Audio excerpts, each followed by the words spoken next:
क्योंकि ज़िंदगी तो एग्जामिनेशन ही है, जैसा नरेंद्र मोदी जी ने भी कहा है। तो you have to always fight, right. तो बोर्ड एग्जाम्स को एक बहुत बड़ा हैवक नहीं बनाना है, उसको एक नॉर्मल लाइफ की तरह लेना है। आई थिंक तब आपको एग्जाम ज़्यादा बेटर अटेम्प्ट कर पाओगे। देखिए, सक्सेस तो कोई, जैसे मैंने सुना है और पढ़ा भी है, सक्सेस कोई डेस्टिनेशन तो है नहीं, ये तो एक जर्नी है। आप कुछ दौड़ोगे, गिरोगे, फिर दौड़ोगे, फिर गिरोगे। तो life is always not you कि आपको कामयाबी मिलती रहेगी, बट अल्टीमेटली आपका अगर डेस्टिनेशन कामयाबी है तो it is a combination of failures.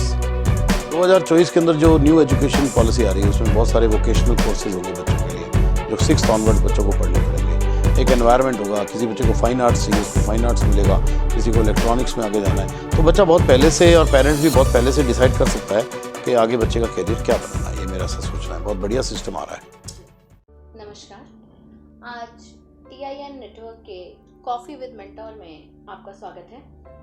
आज हमारे साथ बीकानेर की एक शख्सियत जो कि शिक्षा जगत में अपना विशेष नाम रखते हैं, श्री विपिन पोपली, जो पेशे से एक इंजीनियर रहे, परंतु इन्होंने बीकानेर में एक बड़े स्कूल की स्थापना के साथ अपने करियर की शुरुआत की और अब आज बीकानेर के महत्वपूर्ण शिक्षाविदों में इनका नाम आता है। हमारे साथ मौजूद हैं। आज हम बीकानेर में शैक्षिक व्यवस्था, शिक्षा को लेकर इनके विचार और हाल ही में चैतन्य जैसे एक बहुत बड़े ग्रुप के साथ इन्होंने टाई अप किया है, उस सभी विषयों को लेकर इनसे सवाल करेंगे। तो नमस्कार विपिन जी। नमस्कार मैडम। आज आपका स्वागत है हमारे कॉफ़ी विद मेंटोर में। सर, सबसे पहले तो हम बात करेंगे शिक्षा की, कि आप पेशे से एक इंजीनियर रहे हैं जहाँ तक मैं जानती हूँ, और आपने MBA भी किया। उसके बाद शिक्षा के क्षेत्र में टर्न करना बिल्कुल अलग क्षेत्र है। इंजीनियरिंग, MBA, एक जॉब कर रहे थे आप, और उसके बाद उससे एकदम रिवर्स होकर बीकानेर में एक सबसे पहले आप LICM के नाम से संस्था लेकर आए, उसके बाद लियाल पब्लिक स्कूल की एक ब्रांच और उसके बाद दूसरी ब्रांच आपने स्टार्ट की। ऐसा क्यों मन में आया कि एक शैक्षिक जो है ऐसा स्थान प्रारंभ किया जाए? बेसिकली मेरी शुरुआत एक कोचिंग सेंटर से हुई थी जी। और उसको शुरू करने के पीछे रीज़न था कि जब मैंने इंजीनियरिंग करने के बाद MBA की तैयारी शुरू करी बीकानेर में, जी। तो मुझे यहाँ पे कोई प्रोफेशनली गाइडेंस देने वाला नहीं था जी। और मुझे बहुत दिक्कत आई उस समय। लेकिन मैं किसी तरीके से मेहनत करके और मेरा MBA में सिलेक्शन हो गया। जी। तो बाद में जब मैंने अपनी जॉब करी, मेरी पहली जॉब एक मल्टीनेशनल कंपनी में थी, तो मैंने जब अपनी जॉब करी तो मुझे वहाँ पे ये फील हुआ कि job is good till you have something of your own. अपनी ज़िंदगी में खुद कुछ का करना चाहिए। फिर मैं जब डिसाइड किया कि मुझे कुछ अपना करना है, मैं किसी और के लिए काम करूं, इससे अच्छा है मैं अपने लिए काम करूं। तो मैंने क्या किया कि मैं बीकानेर आके देखा, तो मेरे पिताजी क्योंकि ऑलरेडी एजुकेशन फील्ड में थे, वो इंग्लिश के ऑलरेडी बहुत बड़े विख्याता थे बीकानेर में। तो मैंने डिसीजन लिया कि मैं अपने पिताजी को भी साथ में इन्वॉल्व करता हूँ, और क्योंकि मेरी वाइफ भी PhD है केमिस्ट्री में, तो हमने ये एक बहुत बढ़िया well plan professional coaching centre खोला था LICM के नाम से, लियाल इंस्टीट्यूट ऑफ करियर मैनेजमेंट। और वो बहुत अच्छा सक्सेस वेंचर था। हाँ, लेकिन क्या हुआ, मुझे जहाँ तक लगता है उस समय बीकानेर की काफ़ी नामी हस्तियाँ उससे जुड़ी हुई। बिल्कुल, बहुत अच्छे अच्छे लोग थे, बहुत अच्छा मतलब फैकल्टीज़ वर वेरी गुड, बहुत बढ़िया टीम थी, और हम लोगों ने उसको बहुत अच्छे से चलाया। लेकिन उसके अंदर हमें एक हमारे को जो उस समय कमी नज़र आई, क्योंकि हम लोग पहले थे इंट्रोड्यूस करने वाले पूरे बीकानेर में, तो कोचिंग कंसेप्ट और ये ट्यूशन कंसेप्ट, इनमें आपस में एक बहुत बड़ी एक मिसमैच था। तो हाँ, बढ़िया चला, नो डाउट, बट उसमें क्या हमें एक चीज़ समझ में आई कि ये 12 महीने का मतलब काम नहीं है, क्योंकि इसको अल्टीमेटली अप्रैल के बाद बच्चे अपने कंपटीशन छोड़ के और रेगुलर एजुकेशन लाइन में चले जाते हैं। तो फिर मुझे लगा कि मुझे कुछ ऐसा करना चाहिए कि we should have one thing which is 12 months. तो मुझे सबसे बढ़िया ऑप्शन लगा एक स्कूल का। मैं बेसिकली बीकानेर बॉयज़ स्कूल से पढ़ा हूँ, उससे पहले मैं विद्या निकेतन में भी पढ़ा हूँ। विद्या निकेतन किसी समय बीकानेर में बहुत बड़ा ब्रांड हुआ करता था, तो मुझे लगा कि एक अच्छा स्कूल अगर खोला जाए बीकानेर में, तो इनिशियली तो ऐसा कुछ नहीं है। मुझे लगा स्कूलिंग एक बहुत अच्छा काम है, स्कूल चलाना एक बहुत अच्छा काम है, और इसको अगर प्रोफेशनली चलाया जाए तो हम लोग सोसाइटी को भी बहुत कुछ देते हैं और अपने लिए भी बहुत कुछ जनरेट कर सकते हैं। तो मैंने फिर इस कंसेप्ट पे काम करना शुरू किया, एक छोटा स्कूल शुरू किया, एंड आप सरप्राइज़ करोगे कि I started with only 100 children, right. और अभी 20 साल की जर्नी हो गई मेरी स्कूलिंग में, और इन 20 सालों की जर्नी के अंदर मेरे को लगा कि ये बहुत अच्छा काम। लेकिन सरकार धीरे धीरे प्राइवेट स्कूल्स के प्रति जो उनकी अप्रोच है वो उतनी पॉजिटिव नहीं है। तो बहुत सारे टेक्निकल प्रॉब्लम्स क्रिएट होती हैं आजकल। फिर दूसरा जो हमें पहले तो हमारा स्कूल 8 तक हुआ करता था, फिर जैसे ही हम लोग 9, 10, 11, 12 के अंदर आए CBSE के साथ, तो हमने देखा कि बच्चे जो है वो स्कूलिंग ना करके डमी एडमिशन एक कंसेप्ट इस पे आने लग गए। मुझे बड़ा अजीब सा फील होता था कि जो क्वालिटी बच्चे हैं, जो अच्छे घरों के बच्चे हैं, जो बढ़िया एजुकेशन में बढ़िया रिजल्ट्स दे सकते हैं, वो डमी एडमिशन्स ले लेते हैं। और डमी एडमिशन्स लेने से क्या होता है, वो बच्चा डमी बन जाता है। डमी मीन्स जैसे अपन किसी एक कपड़े की दुकान पे जाते हैं तो उस कपड़े की दुकान के बाहर एक डमी होता है, उस डमी को उन्होंने कपड़े पहना रखे होते हैं, वैसे डमी बना देते हैं। वो बच्चा लेथार्जिक हो जाता है, उसका टाइम मैनेजमेंट पुअर हो जाता है, हर समय बच्चा कंपटीशन के चक्कर में पड़ता है, तो एक स्टेज आने के बाद डिप्रेशन में भी जाता है वो। अगर उसके पेरेंट्स का सपोर्ट नहीं हो तो वो डिप्रेशन में जाएगा ही जाएगा। देखिए, देखने की बात है ना सर कि 10वीं तक जिस बच्चे को स्कूल जाने के लिए हम बार बार प्रेरित करते हैं, 10वीं पार करते ही अब उसे एक तरह से डम्मी बना दिया जाता है। अब आपको जान के बड़ी हैरानी होगी कि पहले हम देखते थे साइंस स्ट्रीम के अंदर ही डमी है, अब आजकल लोग कॉमर्स में भी डमी में जाने लग गए, आर्ट्स में भी डमी में जाने लग गए। उनको लगता है स्कूल तो सिर्फ एक एडमिशन लेने की चीज़ है आफ्टर 9, 10, 11, 12 और हमें कोचिंग में पढ़ना है। आपको मैं एक बहुत इंपॉर्टेंट बात बताता हूँ, बच्चे की पर्सनालिटी डेवलप ही 9th क्लास के बाद होती है। जब बच्चा 9th में आता है, 8 तक तो वो पैम्पर्ड चाइल्ड होता है, उसको टीचर सब कुछ सिखा रहा है। 9th आने के बाद उसको अपना खुद पढ़ने का क्राइटेरिया डेवलप करना है, उसको अपना पढ़ने का सिस्टम डेवलप करना है।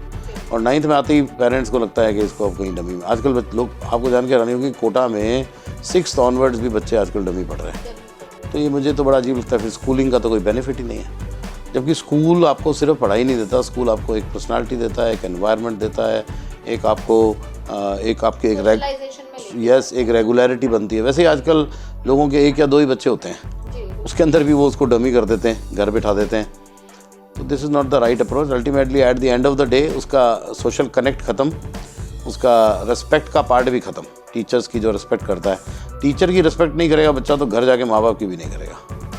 तो वो जब वो रहेगा ही, जाएगा ही नहीं टीचर के पास में, तो रिस्पेक्ट कहाँ से करेगा। तो शिक्षा व्यवस्था का एक बड़ा लैक देखते हैं हाँ, जो बच्चे जा रहे हैं। और सबसे बड़ी दुख की बात है कि मैं तो बाकी बाहर की बात तो नहीं करूँगा, राजस्थान की बात करूँगा कि सरकार को भी इस डमी कंसेप्ट से कोई मतलब उनको कोई मतलब परेशानी नहीं है। ये सिस्टम चल रहे हैं कई साल से, हर साल कुछ ना कुछ पानी हिलता है, एक भूचाल सा आता है, फिर कैसे वो सिस्टम बंद हो जाता है, यानी कि समझ में नहीं आता कि भाई ultimately no decision is being taken. Schools के लिए रूल्स एंड रेगुलेशंस बन रहे हैं, स्कूल्स में ये होना चाहिए, स्कूल में ऐसा होना चाहिए, स्कूल की बसों में ये होना चाहिए, उनकी गाड़ियों में ये सेफ्टी होनी चाहिए, स्कूल की जिम्मेवारी है। और कोचिंग्स के अंदर अब आप देखिए, कोटा में हर साल 2 या 3 ट्रेजेडीज़ होती हैं, बच्चे सुसाइड करते हैं, और सक्सेस रेट तो बहुत कम है ना ऐसे कोचिंग्स में, 1% भी नहीं है। अब कोटा में 1 लाख बच्चा पढ़ता है तो 10,000 बच्चे सेलेक्ट हो जाते हैं क्या? नहीं होते फिर भी, है ना। तो इसका मतलब सक्सेस रेट बहुत कम है। तो school education gives you lot of prospective to grow in life. सिर्फ आपके लिए इंजीनियरिंग, डॉक्टर, ये चीज़ें थोड़ी ना, और बहुत कुछ है लाइफ में करने के लिए।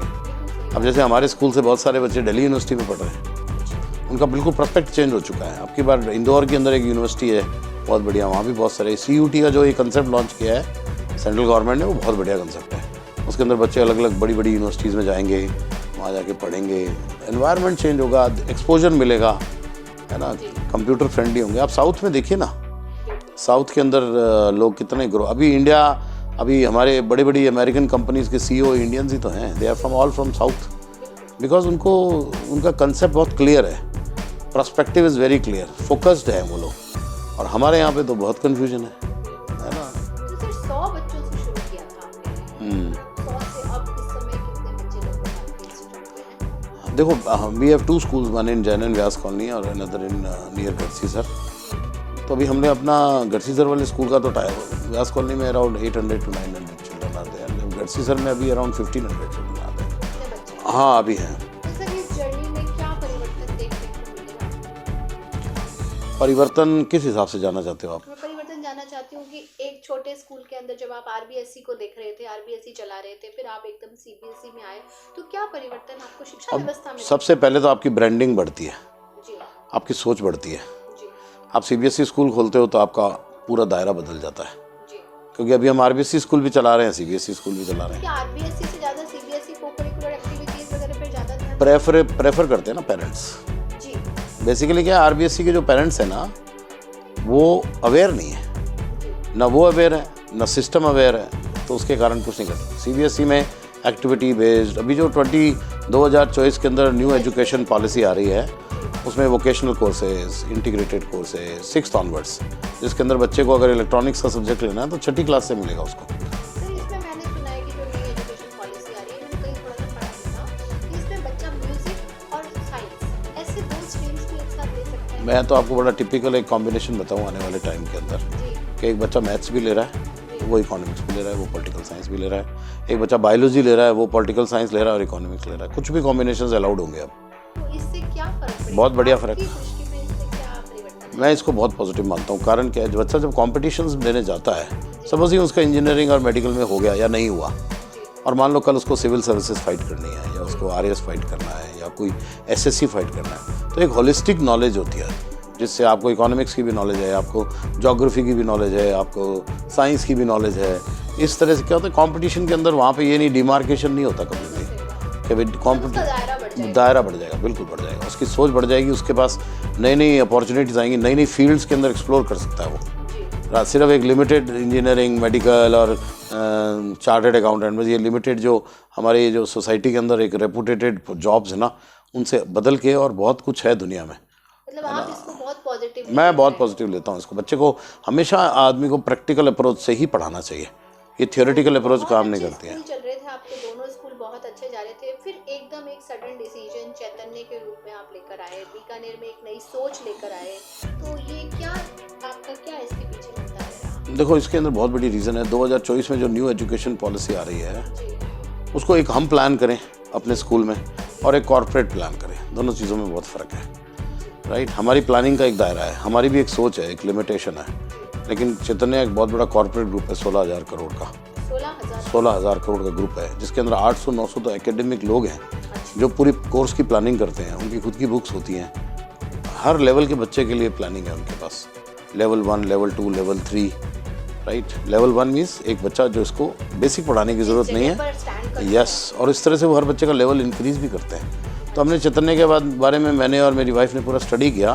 तो हमने ये पाया कि they create scholars in India, gem of the people जो हैं, टॉप रैंक्स हैं इनकी, IITs, NEET, Olympiads, NTSC top ranks हैं।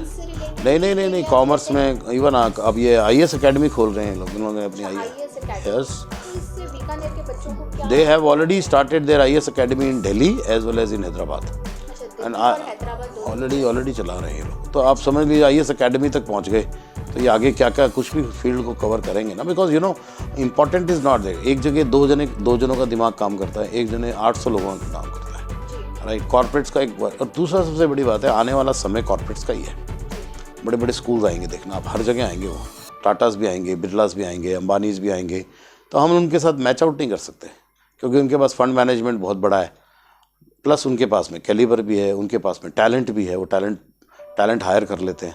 हमारा तो एक लिमिटेड दायरा है, उस लिमिटेड दायरे में हम जो कर सकते हैं हम कर रहे हैं, एंड आई थिंक उसमें भी हम बहुत अच्छा कर रहे हैं। तो हम देख रहे हैं कि सोसाइटी को, बच्चों को बेटर मिले, बेटर उनको प्रॉस्पेक्टिव जनरेट हो, और उनका इसमें एक मैं आपको एक छोटी सी बात बताता हूँ, बड़ी इंटरेस्टिंग बात जो मुझे बहुत अच्छी लगती है। सपोजिंग 6th क्लास के अंदर एक बच्चे को कोई टॉपिक पढ़ाया जा रहा है, तो चैतन्य के ऑलरेडी 750 ब्रांचेस हैं ऑलरेडी, अभी ऑल ओवर, और साउथ में ज़्यादा है, अभी ये नॉर्थ में इन्होंने 100 ब्रांचेस खोली हैं इस साल। तो आप देखिए अगर वो 850 क्लास स्कूल हैं, 850 स्कूलों में 6th क्लास के अंदर at a time same syllabus चलेगा, टीचर के पास बाकायदा लेसन प्लान आएगा, उसको एक दिन में कितना पढ़ाना है, उस पर कौन सा टेस्ट लेना है, उसका रिवीजन करा से कराना है, और जो पेपर दिल्ली बॉम्बे में बैठा हुआ बच्चा जो एग्ज़ाम देगा, DTP बोलते हैं जिसको, एवरीडे जो टेस्ट होता है, वो बीकानेर का बच्चा भी देगा। मतलब आपको लगता है कि बीकानेर का बच्चा बड़े शहरों के बच्चों के से कम्पीट करने के लिए, हाँ, मतलब वो उनके साथ जाके खड़ा हो जाएगा। हाँ, शायद ये एक कमी हमें देखने को मिलती है कि जो बड़े शहरों के बच्चे हैं उनके साथ कम्पीट करने में कभी-कभी छोटे शहर का बच्चा पिछड़ जाता है, या वो ऐसी नई जगह पर जब जाता है तो वहाँ पे कोप नहीं कर पाता। तो आपको लगता है कि उसकी कोप करने की इसमें सबसे बड़ी इंपॉर्टेंट चीज़ है ना, जो हमारे जो सॉफ्ट स्किल्स हैं इंग्लिश के, वो बहुत इंप्रूव होंगे बच्चों के, वो एक बहुत इंपॉर्टेंट पार्ट है जिस पे हम लोगों ने बहुत मेहनत करी है, लेकिन हम उसको जो जिस लेवल पे जाना चाहते थे वो जा नहीं पाए, क्योंकि यहाँ पे एक तो फैकल्टीज़, क्योंकि इनकी फैकल्टीज़ भी आएंगी बाहर से, कुछ इनकी फैकल्टीज़, इनका प्रोसीजर, इनका एनवायरनमेंट एब्सोल्युटली एक तो यस। अब आज बीकानेर का लड़का कितना भी कैलिबर्ड हो, लेकिन अगर बॉम्बे जाता है तो उसको लैंग्वेज प्रॉब्लम फेस करनी पड़ती है। आप कितना भी बोलें कि हमारी कंट्री के अंदर English is the business language, it is the corporate language, and ultimately आपको बिजनेस, आज आप एक बहुत बड़े मेट्रो हॉस्पिटल में भी जाओगे तो वहाँ की रिसेप्शनिस्ट आपसे इंग्लिश में बात करेगी, she is not going to talk to you, है ना। ये बीकानेर के बच्चों की एक बड़ी समस्या है। वहाँ बच्चों को बहुत दिक्कत आती है, लोगों कॉन्फिडेंस लेवल ख़त्म हो जाता है, और कॉन्फिडेंस तो तभी डेवलप होगा जब आपके पास कंटेंट भी होगा, नॉलेज भी होगी, प्लस लैंग्वेज भी होगी। तो सर आप वहाँ पे साउथ इंडियन स्टाफ भी जो है वो लेकर आएंगे, जो साउथ इंडियन तो देखिए, जो हमारा एग्जिस्टिंग स्टाफ है उसको, उसके अंदर से वो जिन लोगों को, मैक्सिमम लोगों को वो I mean they are recruiting, they have their own training sessions.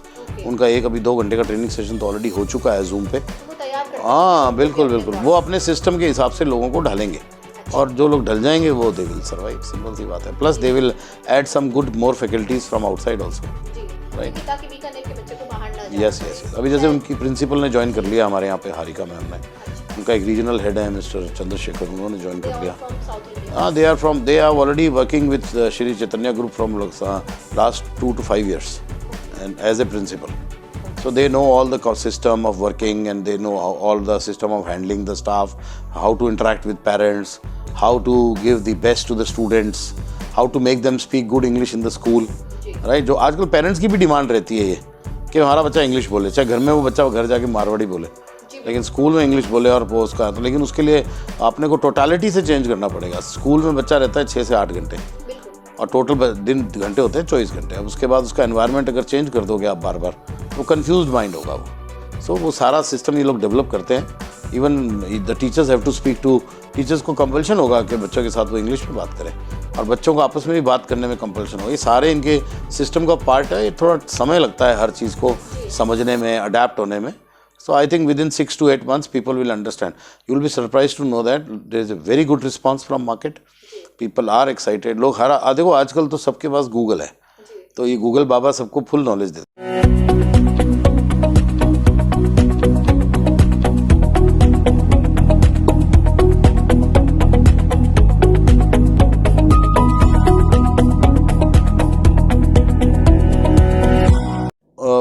Economics एक अलग चीज़ होती है। सबसे इम्पोर्टेंट चीज़ है कि आपका जो स्टेप है ना वो जस्टिफाइड होना चाहिए। हाँ बिल्कुल बिल्कुल। हम सबसे बड़ी बात ये सोचते हैं, क्योंकि सर एक शिक्षाविद जब आप हैं तो सबसे पहले आप सोसाइटी को क्या दे रहे हैं, ये सबसे बड़ा मैटर करती है। नहीं, अनडाउटेडली देखिए, थोड़ा सा क्या है कि अभी पिछले 10-12 सालों में तो थोड़ा सिस्टम बदला है, लेकिन मेरे को ध्यान है जब मेरे फादर पढ़ाया करते थे तो उनके पढ़ाए हुए बहुत सारे बच्चे आज बहुत बड़े बड़े लेवल्स पे हैं। इवन कुछ IAS भी हैं, कुछ RAS भी हैं, क्योंकि इंग्लिश सब्जेक्ट था which was mandatory at that time also. तो लेकिन जो उस समय जो शिष्य और गुरु के बीच में एक रेस्पेक्ट का पार्ट था ना, वो धीरे धीरे भी इन दिनों में काफ़ी कमज़ोर हुआ है ना। और इसका मैं जैसे भी 2 साल कोविड आया था, तो आई थिंक रेगुलर स्कूलिंग की वैल्यू तो कोविड ने लोगों को रियलाइज़ करवा दी कि what are the benefits of regular schooling, right. क्योंकि बच्चे घर बैठ गए 2 साल, पेरेंट्स परेशान, राइट। सो अल्टीमेटली जो इल मैनर्स, जो बड़ों को रेस्पेक्ट, एक ये मोबाइल की बीमारी, पेरेंट्स बहुत परेशान हैं इन चीज़ों से। And I think these things need to be, बच्चों को एजुकेट, मॉरल वैल्यूज़ भी टीचर ही सिखाएगा बच्चों को। अब मॉरल वैल्यू घर पे नहीं सीख सकते।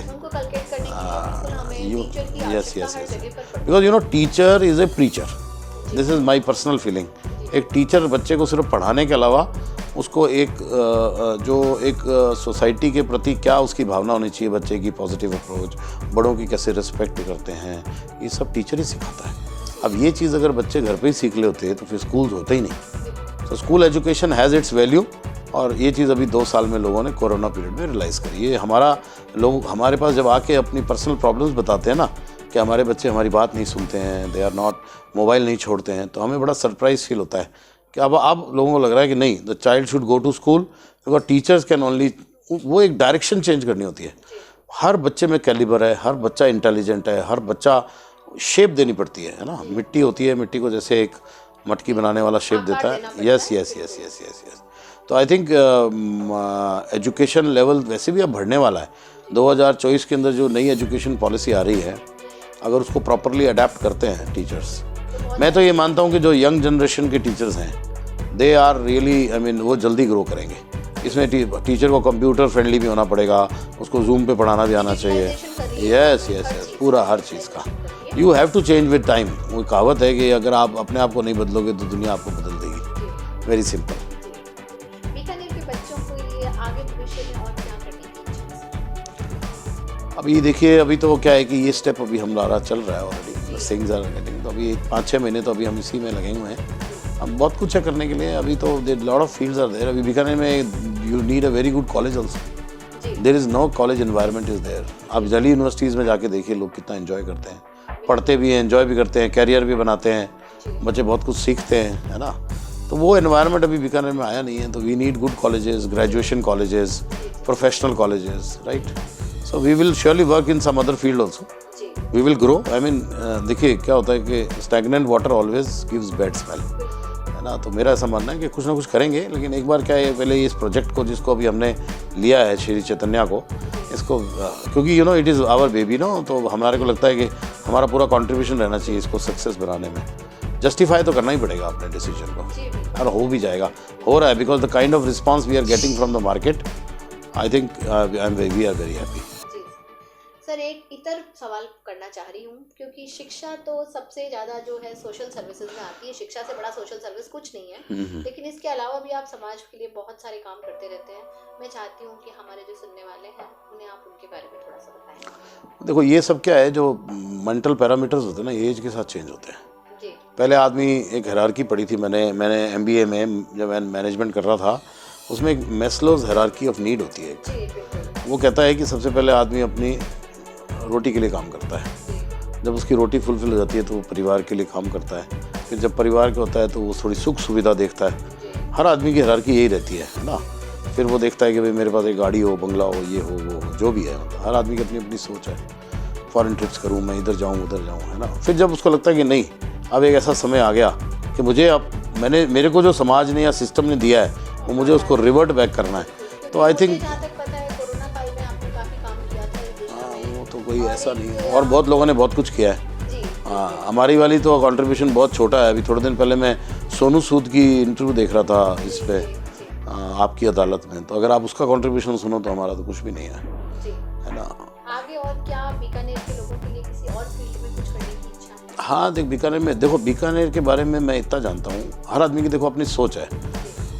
मैं आपको एक छोटी सी कहानी बताता हूँ। एक ना बाटा कंपनी ने एक बार साउथ अफ्रीका में किसी अपने मार्केटिंग बंदे को भेजा, और उसने वहाँ उसको बोला जाके रिसर्च करके आओ कि भाई जूतों का क्या मार्केट है। तो वहाँ से रिसर्च करने के बाद उनको ये पता लगा, उस आदमी ने आगे रिपोर्ट बनाई कि साउथ अफ्रीका में लोग जूते पहनते ही नहीं हैं। तो जब वहाँ पे जूते ही नहीं पहनते तो जूतों का मार्केट ही नहीं है। फिर इसका जो ओनर था एक बार ऐसे ही साउथ अफ्रीका 6-8 महीने बाद घूमने गया, तो उसने देखा कि वहाँ पे जूते मिलते ही नहीं है ढंग के, तो पहनेंगे कहाँ से। तो सारा का सारा माइंडसेट और एटीट्यूड का गेम है। तो बीकानेर एक बहुत ग्रोइंग सिटी है।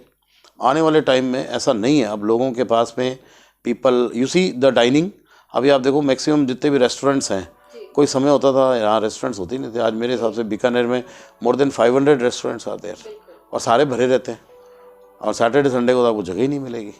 तो people have started spending money, because people were earning, today also they are earning big money. और कोरोना में तो वैसे ही लोगों को समझ में आ गया कि enjoy the money. So there are lot of avenues, there are lot of fields where people can work. So because our field is education only, so I think education or maybe some hospitality industry, somewhere we can contribute to the society.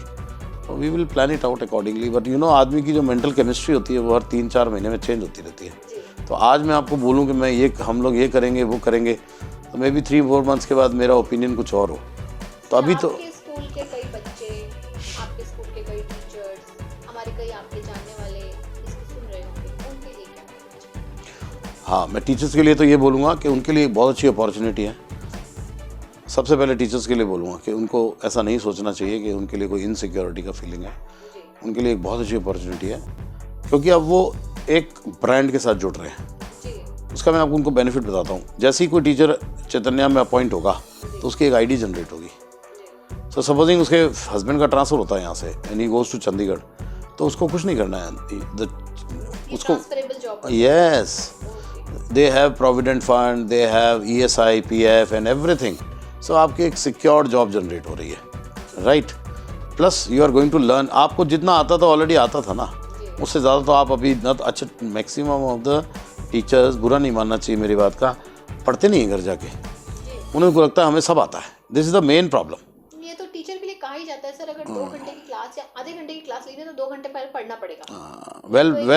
Well prepared जाते ही नहीं है ना। जी। अब उसके कारण क्या होता है कि अपन बच्चे को वही दे रहे हैं। अब फिजिक्स वाला इलेक्ट्रोस्टैटिक्स पढ़ा रहा है तो एक सिस्टम से पढ़ा रहा है, कितने सालों से पढ़ा रहा है ना, तो उसने नई किताब पढ़नी है, नए क्वेश्चन सॉल्व करने हैं। Innovations. Yes, but when you have to, अब चैतन्य में क्या है कि पढ़ाना आपको पड़ेगा, पेपर आपका बन के आएगा हैदराबाद से, तो आपको पूरा कवर करना ही पड़ेगा।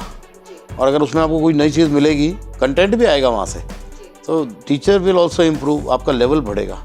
सर ग्रोथ क्या होता है, मैं ये मानता हूँ ग्रोथ जो होती है ना, वो आदमी की, इंसान की, आपकी एज की ग्रोथ यदि इंपॉर्टेंट नहीं है, आपकी मेंटल ग्रोथ क्या हो रही है, आपको नॉलेज कितनी बढ़ रही है, आपका एटीट्यूड क्या है लाइफ के प्रति, ये चीज़ बहुत इंपॉर्टेंट होती है लाइफ में। तो ग्रोथ, मेरे को लगता है कि लोगों को बहुत ग्रोथ मिलेगी, बट वही वाली बात है, change is something which our mind does not accept easily, our body also does not accept.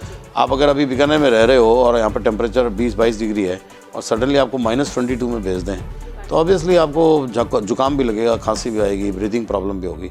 So body takes time to adapt, तो mind also takes time to adapt. और बच्चों के लिए क्या कहना? बच्चों के लिए तो बहुत अच्छी अपॉर्चुनिटी है। अभी आपका जो कंपटीशन मेंटल लेवल था वो बीकानेर तक था, now you are going to compete with all the children studying in Chaitanya in all India. Sir मैं एक चीज़ जरूर पूछना चाहूँगी कि क्या फिर इससे अब बच्चों को जो कोचिंग सेंटर की तरफ वो भागते थे उससे मुक्ति मिलेगी? देखो, मैं ना कोचिंग सेंटर के बारे में कुछ नहीं बोलना चाहूँगा, बिकॉज ये एक कंट्रोवर्शियल बात हो जाएगी। कहीं पर भी, चाहे बाहर जाकर बच्चे कोचिंग सेंटर्स में जाते थे, तो क्या अब उसी जगह पर उन्हें वो सारी व्यवस्थाएं मिल जाएंगी कि उन्हें कहीं नहीं भागना पड़े? देखो, मैं आपको एक छोटी सी बात बताता हूँ। एनसीईआरटी का जो सिलेबस है, अगर कोई बच्चा एनसीईआरटी का सिलेबस ही ढंग से पढ़ लेना, तो उसको कुछ और पढ़ने की ज़रूरत नहीं है। एनसीईआरटी गवर्नमेंट की बनाई हुई एक एजुकेशन बॉडी है जो पूरा सिलेबस डिज़ाइन करती है, उनकी बुक्स भी हैं। बहुत सारे स्कूल्स एनसीईआरटी ही लगाते हैं 9, 10, 11, 12, ठीक है ना। बाकी जो बुक्स हैं वो तो हेल्पिंग हैंड्स हैं, राइट, और यूट्यूब पे सब अवेलेबल है।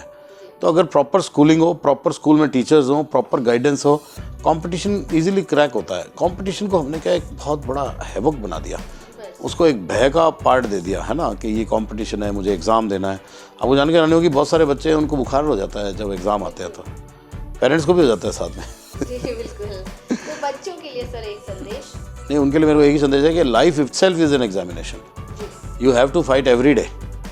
एग्ज़ाम को कभी एग्ज़ाम की तरह नहीं लेना चाहिए, इसको रूटीन लाइफ की तरह लेना चाहिए।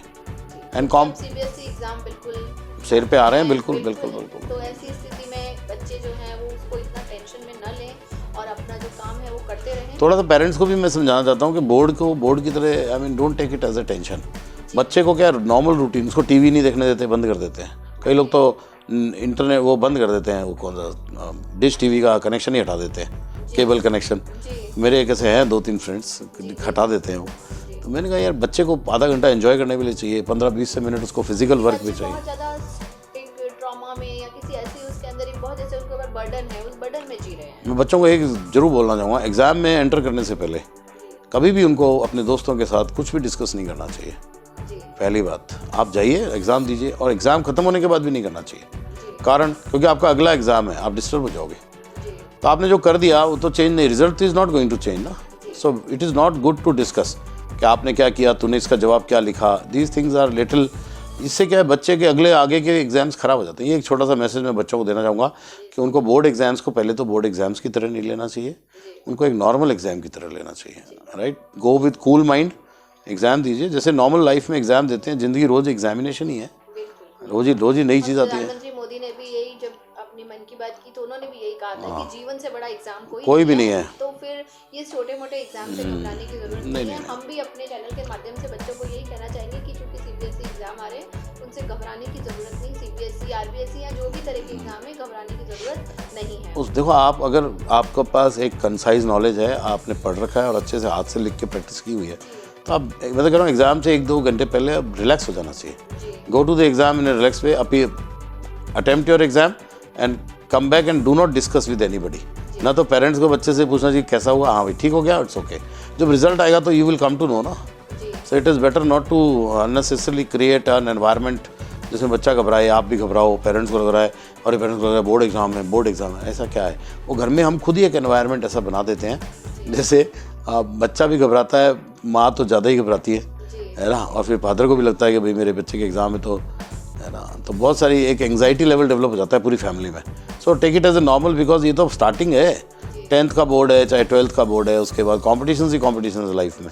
फिर जॉब के लिए कॉम्पिटिशन है, फिर लाइफ में और बहुत कॉम्पिटिशन है, सोशल लाइफ कॉम्पिटिशन्स भी हैं, बहुत सारे तरह के कॉम्पिटिशन होते हैं which you have to face every day, and ultimately you have to win only through finding it solutions. If you focus on problems, problem is a very big thing, but if you focus on solution, problems becomes very small. This is the last message I want to. Thank you so much, sir. Thank you. तो आज हमने sir से बात की बीकानेर की शिक्षा व्यवस्था को लेकर, बीकानेर के अंदर जो नई अपॉर्चुनिटीज शिक्षा के क्षेत्र में आई हैं उनको लेकर, और आज के बच्चा जो फेस कर रहा है उसको लेकर. आगे भी सर इसी तरह से आपसे बातचीत फिर. बिल्कुल सर, मुझे बड़ा अच्छा लगा आज आपने मेरे से पूछा. Thank you so much sir. विचार रखना है. Thank you.